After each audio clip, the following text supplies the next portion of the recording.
Our next inductee is former women's soccer coach, Austin Daniels. I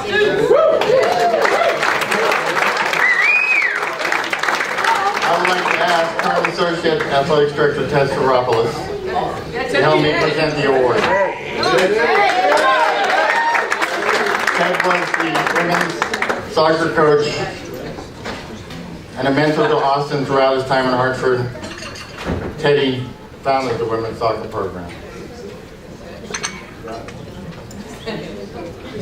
You got the right one, Ted.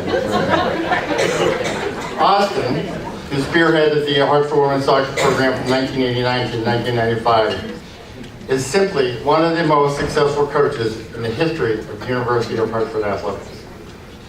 His teams posted a 103, 35-6 record over 7 seasons and made 6 NCAA tournament appearances. The 1992 team, which compiled a 19-2 record, reached the women's soccer version of the Final Four. He developed 7 All-Americans and was named the National Soccer Coaches Association of America National Coach of the Year in 1989. A native of Hartford, Austin has made a lifelong commitment to developing youth soccer. He is currently the technical director for the Arizona Youth Soccer Association in Phoenix, Arizona. Ladies and gentlemen, welcome Austin Daniels.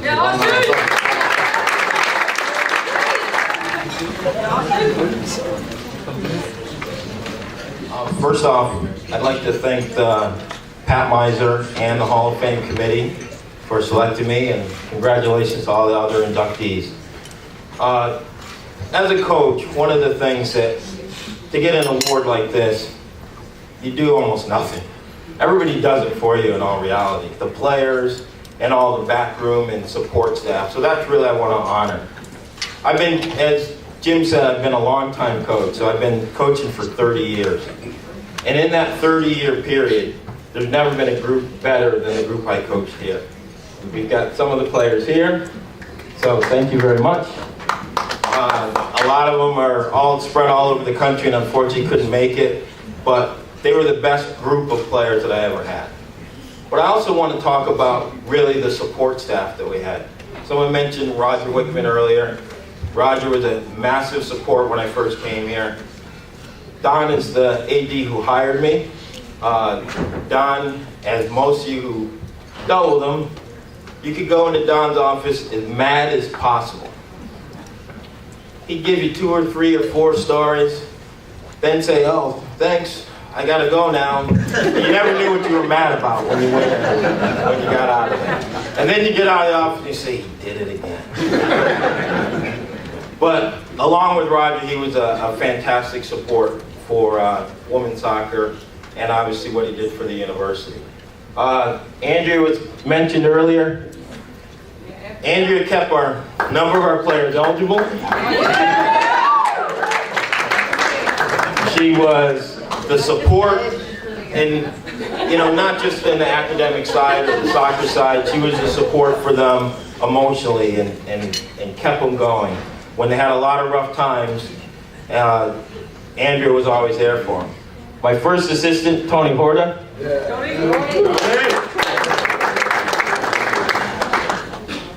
A lot of when Tony and I first started, my first couple of years, people were like, "He's one of your best friends.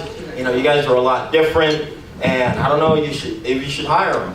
But the reality is, we were a lot different personality, but we had the same idea of looking after the players, looking after them as students and as athletes, and making sure they did the right thing. So Tony helped create a base for what we did for 7 years, even though he's with the program just for 2 years. Also, Jim was our sports information director. Again, he did his job as sports information, but really what was more important, he looked after the players. And you can't ask for anything more. You want the people who support to look after your players, and he cared about all the players at all the time.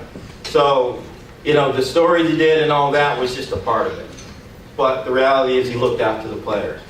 And before I get to this person to the left of me, okay, I just want to talk about also my friends who were coaches and supported me throughout. Got Franz Innocent, John Blumstrand, Chris Legates, who was a player here but became a coach and is Associate Athletic Director of St. Joseph's. they were a big support, and my two mentors who aren't here, two people who were a big support. A big mentor, he coaches in England, he just retired, Stan Nixon, and he was the women's coach at Cal Berkeley. Andy Bonchonsky was a big, we became head coaches at the same time, and we just kind of helped each other out through the process. Lastly, but surely not least, is Ted. Yeah, Ted. So, I was an assistant coach at Colorado College, and I get a call one day. And those of you who know Ted can understand this. You interested in coming back to Hartford? I take care of you. And I'm like, okay.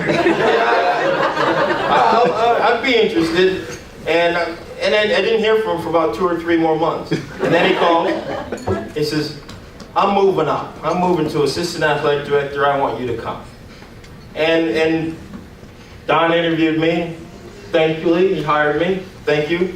But one of the things, and this has been a great women's soccer program for a number of years, and I've coached, Eva over there coached, John Littell is coaching currently, Mark Krikorian, but it's always been Ted's program. He's always looked after it from start, because he started it, to currently. Not just the soccer part, but again, Ted's always looked after the players. So I appreciate the award, but in reality, Ted's the one who's really done all the work. He's done all the work.